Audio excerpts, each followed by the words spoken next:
Countries need to work towards the African Union Agenda Program Director of 2063 target of 70% of high school graduates entering tertiary, with 70% of them graduating in science and technology related subjects.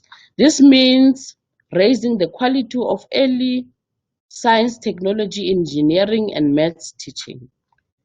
As the city program director, we are also looking to the private sector to help fund institutions of higher learning. The goal is to prepare better educated women and other members of the designated groups for productive, formal and informal self-employment, especially along the agribusiness and STEAM-related value chain. The city's women are both an asset and a time bomb. At current trends, nearly half of women will be unemployed, discouraged, and economically inactive by 2025. A well-publicized fraction is migrating, often by dangerous routes, to search for jobs. More disturbingly, program director, some significant percent of women reportedly cite the lack of economic opportunity as the key motivation. The lessons for the city are clear.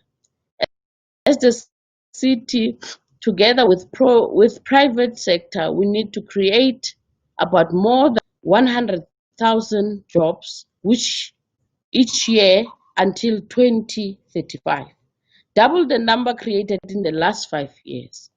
We also need to boost female education and higher labor force participation by women informal sector. Program director, ladies and gentlemen, the above illustrations only but are only but a fraction of what needs to be done. Some of the questions I hope the panelists will touch on include the following. How do we develop innovative solutions to all the myriad challenges faced by the country's economy? How do we innovate the use of land through science and technology to improve the lot of women? How to ensure that the country's young women are nurtured to take advantage of the opportunities presented by science, technology, engineering, and betterment of our future and the futures of generations to come? I'm hoping, therefore, Program Director, that along the shedding light of some of these questions, our panelists and the other participants in today's webinar will help us come up with additional actionable propositions that will enable us to enhance existing policies on the betterment of the lot of women in the city for the overall benefit of our country, our province, and our city. Thank you very much, Program Director. And once more, as we close the month of August, month of women, I would love to say to the women in the city a happy Women's Month. Thank you, Program Director. Thank you very much, MMC. Great, appreciate it.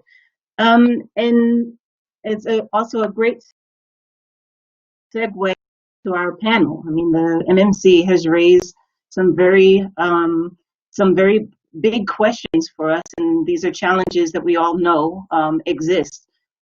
We as the city are heading towards becoming a smart city, which means that we're going to need these critical skills.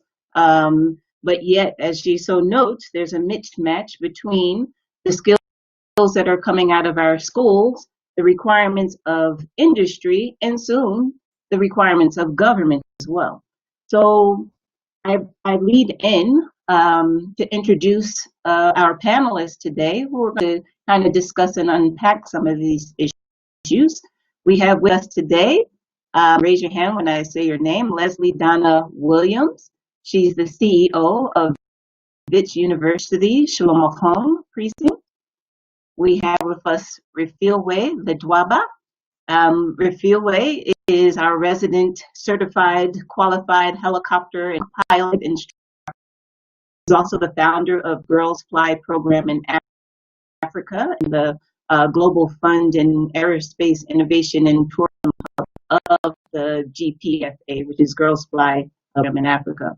We have also with us Palisa Mahlangu.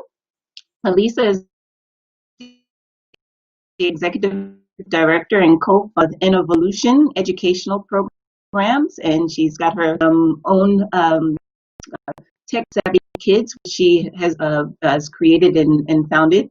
And then we have Karabo Moloto. Karabo